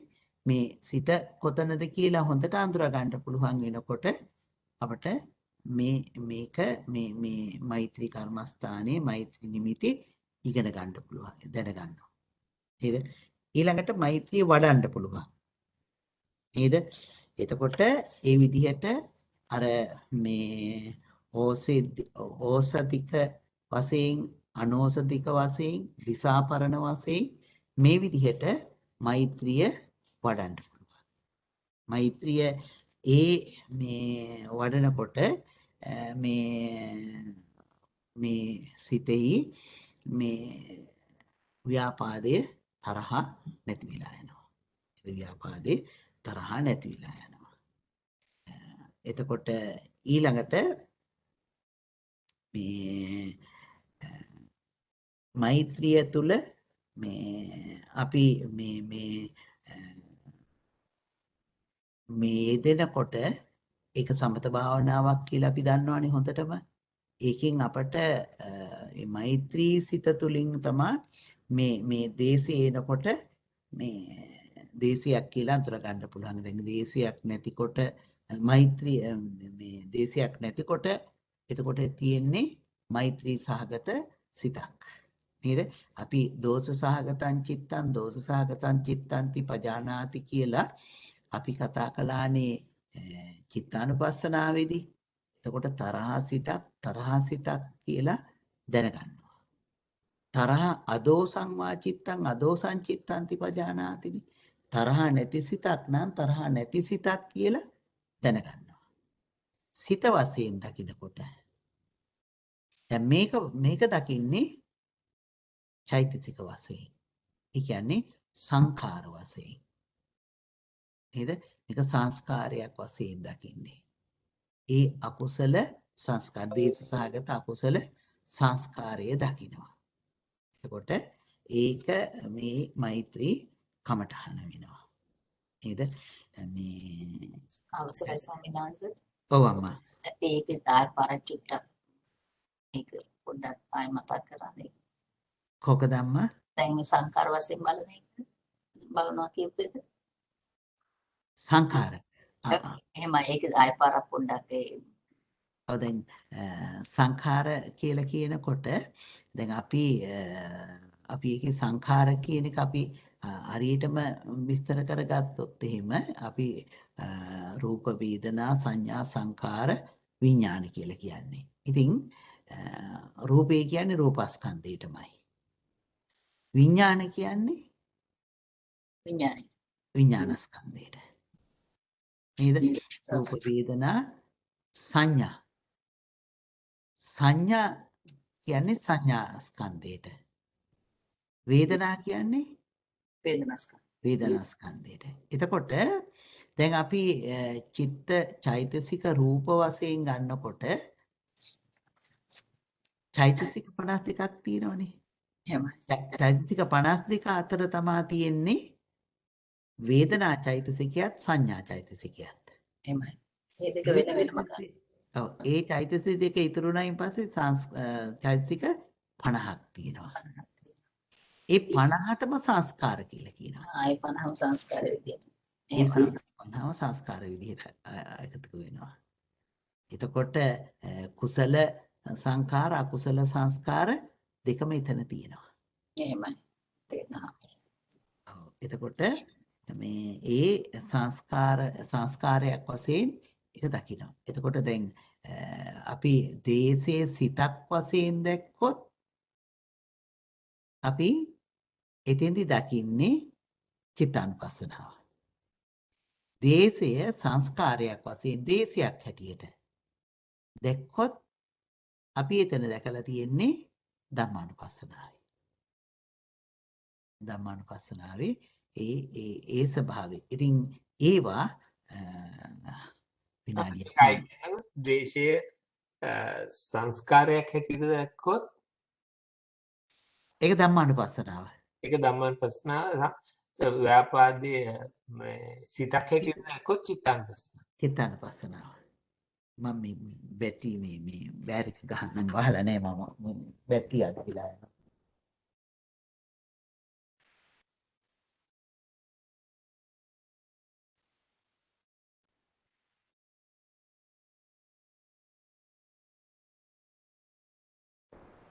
එතකොට ඒ දෙක අතර එහෙම වෙනසක් තියෙනවා. නේද? ඉතින් ඒ විදිහට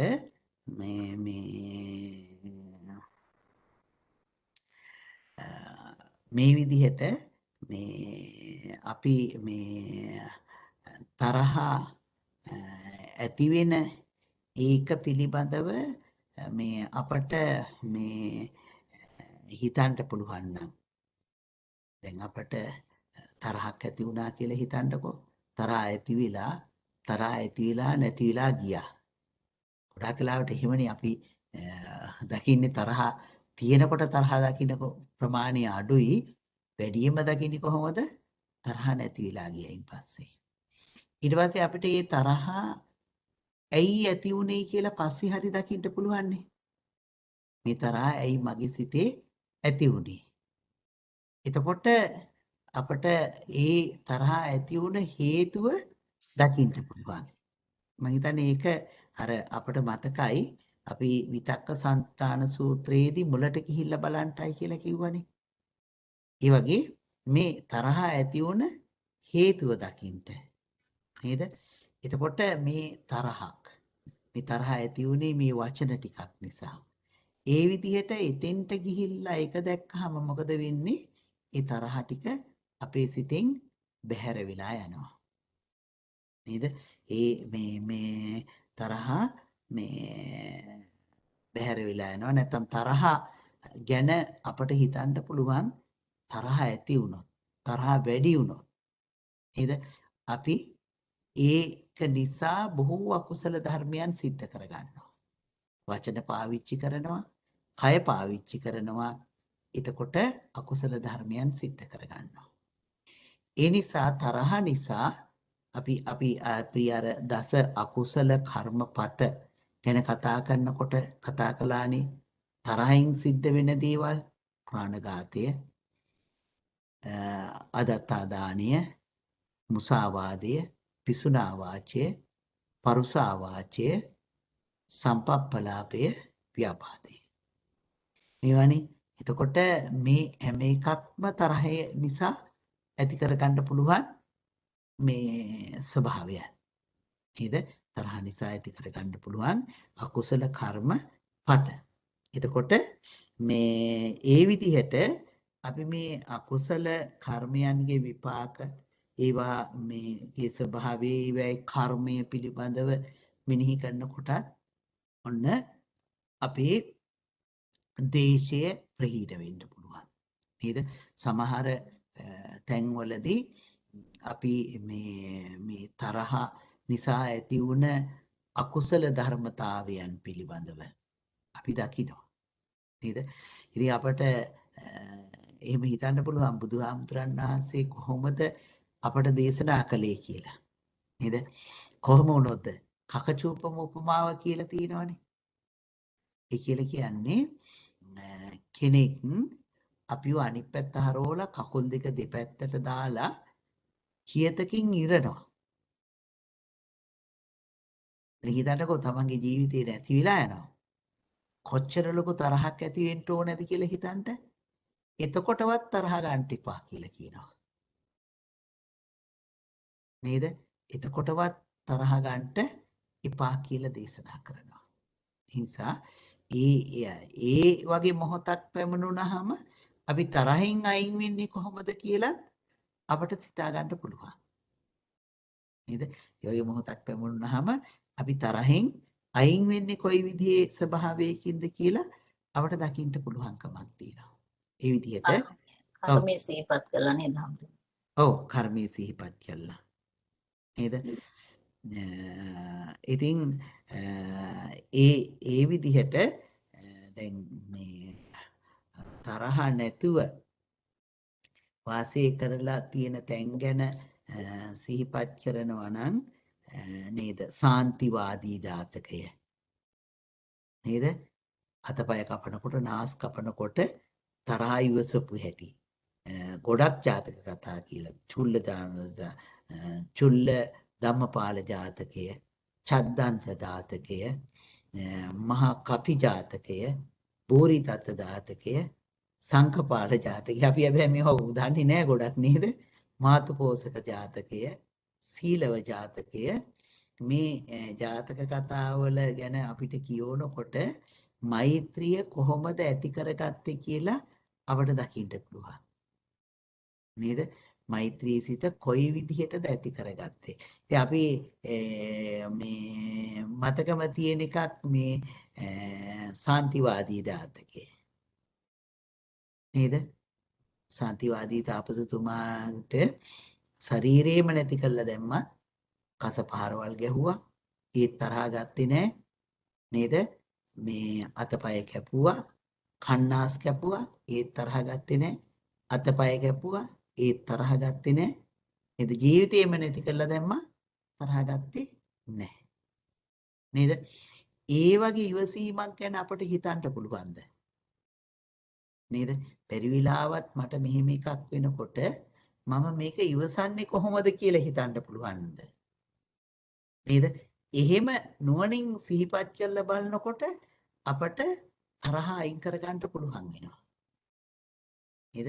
ඒ තරහ දැඩිව ඇති වෙන එක නැති කරලා දමන්න පුළුවන් මේ ස්වභාවය අපට ඇති කරගන්න පුළුවන්. ඒ නිසා මේ ජාතක කතාවන් මම හිතන්නේ අපි බණ කියනකොට හරි ආය ආය නැවත හම්බුන තැන්වලදී අපි මේ මතක් කරමු. මේ එතකොට තරහ අයින් කරගන්න මේ කොච්චර ඉවසුවද කියන ඒවා දැනගන්න නම් මෙන්න මේ ජාතක කතා ටික කොහෙති හරි ලැබුණත් හරි කියවන්න ආන්න ලැබුණොත් හරි මතක තියාගන්න. එතකොට මේ මොනවද? සීලව ජාතකය, ශාන්තිවාදී ජාතකය, චුල්ල ධම්ම පාල ජාතකය, චද්දන්ත ජාතකය. දල ටික කපන කොටත් චද්දන්ත ජාතකයේදී ඉවසගෙන හිටියා. චද්දන්ත ඇත නේද? මහා කපි ජාතකය, බෝරිදත්ත ජාතකය, සංකපාල ජාතකය, මාතුපෝසක ජාතකය ආදී මේ ජාතක කතාවල මේ ක්‍රෝධය ඇතිවෙන්න නොදී, තරහ ඇතිවෙන්න නොදී බුසතාණන් වහන්සේ කොහොමද ඉවසුවේ කියලා විස්තර කරනවා. නේද? කොහොමද ඉවසුවේ කියලා. නේද? අද කොහොමද ඉවසන්නේ? නේද? දැන් අම්මා තාත්තා දරුවෝ මරනකොට, දරුවෝ අම්මා තාත්තා මරනකොට, සහෝදර සහෝදරියන් මරා ගන්නකොට නේද? කොහොමද ඉවසලා තියෙන්නේ කියලා අපිට හිතන්න වෙනවා. නේද? සමහර වෙලාවට පුංචි කරුණකට නේද? ඒ ඇති වෙලා තියෙන මේ තරහ ඒ නිසා මේක අපි එහෙම දැකලා මොකද කරන්න ඕනේ මේ තරහ අයින් කරගන්න ඕනේ. ඉතින් මේ කල්යාණ මිත්‍ර ඇසුර ඇති කරගන්නකොටත් මොකද වෙන්නේ අපිට තරහ අයින් කරගන්න පුළුවන්. මොකද කල්යාණ මිත්‍රයෙක් ඉන්නකොට තරහ ගන්නකොට තරහ ගන්න එපා. ඕක සුදුසු දෙයක් නෙමෙයි. තරහ ගත යුතු දෙයක් නෙවෙයි නේද කියලා හරිවත් මතක් කරන්න කෙනෙක් ඉන්නවා. ඉතින් මිත්‍රයෝ ඉන්න පුළුවන්. මිතුරුව. හැබැයි අර හිම වෙනකොට කතා නොකර නිස්සද්දව ඉන්න අයත් ඉන්න පුළුවන්. නේද? ඒ ඉන්න අය අපි ගොඩක් දකිනවා. ඉතින් හොඳ කියලාත් හිතන්න පුළුවන් ඒ අය. නමුත් අර විදිහ දෙයක් පෙන්නලා දෙන්න ඇති වෙනකොට මිතුරෙක් තමයි නමුත් කල්යාණ මිත්‍රයෙක් නෙවෙයි. නේද? වැරදුණු තැනක් හදවන්න උත්සාහ කරන එක්කෙනා කල්යාණ මිත්‍රයෙක්. හැබැයි එයා තමයි බැනුම් අහන්නේ.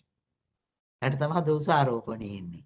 වැරදුණු තැනක් හදලා දෙන්න. වැරදුණු තැනක් දැකලා නිස්සබ්දව ඉන්න එක්කෙනා එයා හොඳ කෙනෙක් කියලා අපි හිතනවා. නේද? නැත්නම් එයා මිත්‍රයෙක්, කල්යාණ මිත්‍රයෙක් නෙවෙයි. නේද? ඒ හොඳට මතක තියාගන්න වැරදු තැනක් දැකලා සමහරලාට අපි එහෙම වැරදු තැන් දැකලා කිව්වයන් පස්සේ සමහරලාට වෛර බැඳගෙනත් ඉන්න පුළුවන්. අර මාගන්දියා කළා වගේ නේද? නමුත් එයා කල්යාණ මිත්‍රයෙක්. වැරදුණු ඒ වගේ අකුසලයන් වෙනවා දැකලා නිස්සබ්දවම ඉන්න කෙනා එතකොට එයා කල්යාණ මිත්‍රයෙක් නෙවෙයි. නේද? හොඳයි. එතකොට කල්යාණ මිත්‍ර ඇසුර නේද? එතකොට මෙන්න මේ වයින් මොකද කරන්නේ මේ තරහ නැති කරගන්න පුළුවන්. ඉතින් මේ අපි මට විනාඩියක් දෙන්න මම දොර ඇරලා එන්නම් දානි ගිනල්ලා. තව මේ ව්‍යාපාදයේ පිළිබඳව තව චුටි කරුණු ටිකක් අපි ඊළඟ දවසටත් ඉතුරු කරගෙන අද අපි අවසන් කරමු. එතකොට අපි සතිපට්ඨාන සූත්‍රයේ ධම්මානුපස්සනාව කතා කරන්න පටන් ගත්තා. ධම්මානුපස්සනාවේ නීවරණයන්ගේ කාමච්ඡන්දයත් ව්‍යාපාදයත් කතා කළා. එතකොට මේ ව්‍යාපාදයේ කාමච්ඡන්දයේ ඇති වෙන මොහොතවල් පිළිබඳව අපි හොඳට ඉගෙන ගත්තාම එතන ව්‍යාපාදයක් කාමච්ඡන්දයක් ඇති නොවි තියාගන්න පුළුවන්. දැන් ඒ වාසුභ අරමුණු ඉගෙන ගැනීම ආදී කියලා කියන්නේ මේ ටිකටම තමයි. කොට මෛත්‍රී අරමුණු ඉගෙන ගැනීම මේ තුලින්ම අපට සිද්ධ වෙනවා. ඒ නිසා අපි අවසන් කරමු. අපි මේ සිදු කර ගන්න යෙදුන මේ උතුම් උදාර වූ කුසල ශක්තියින් සියල්ල අප සියලු දෙනාගේම ජීවිත තුළ පවතින සියලු දුක් කරදර කාමකටළු විපත් දුරු වේවා. රහදෝස නාස්වාස්ව දෝෂෝ දෝරින් භූත වේවා. යහපත සාන්තිය සෞභාග්‍ය සරතෝ භද්‍ර ආරක්ෂාව උදා වේවා කියලා අපි ප්‍රාර්ථනා කරමු. ඒ වගේම මේ උදාර උතුම් කුසල ශක්තියින් සියල්ල පළමුවෙන්ම දෙවියන්ට අනුමෝදන් කරමු. අපත් බුදුසසුනත් මේ ආයතනත් සුරකින්න සියලු සම්‍යක් දෘෂ්ටික දෙවියෝ සියලුම පින් කැමැති දෙවියෝ මේ පින් අනුමෝදන් විත්වා සැපවත් වේවා. සැපයන්ගෙන් සැපයන්ටපත් වේවා. සියලු දිනාම ප්‍රාර්ථනීය බෝධියකින් නිවනින් සැනසෙත්වා කියලා පින් දෙමු.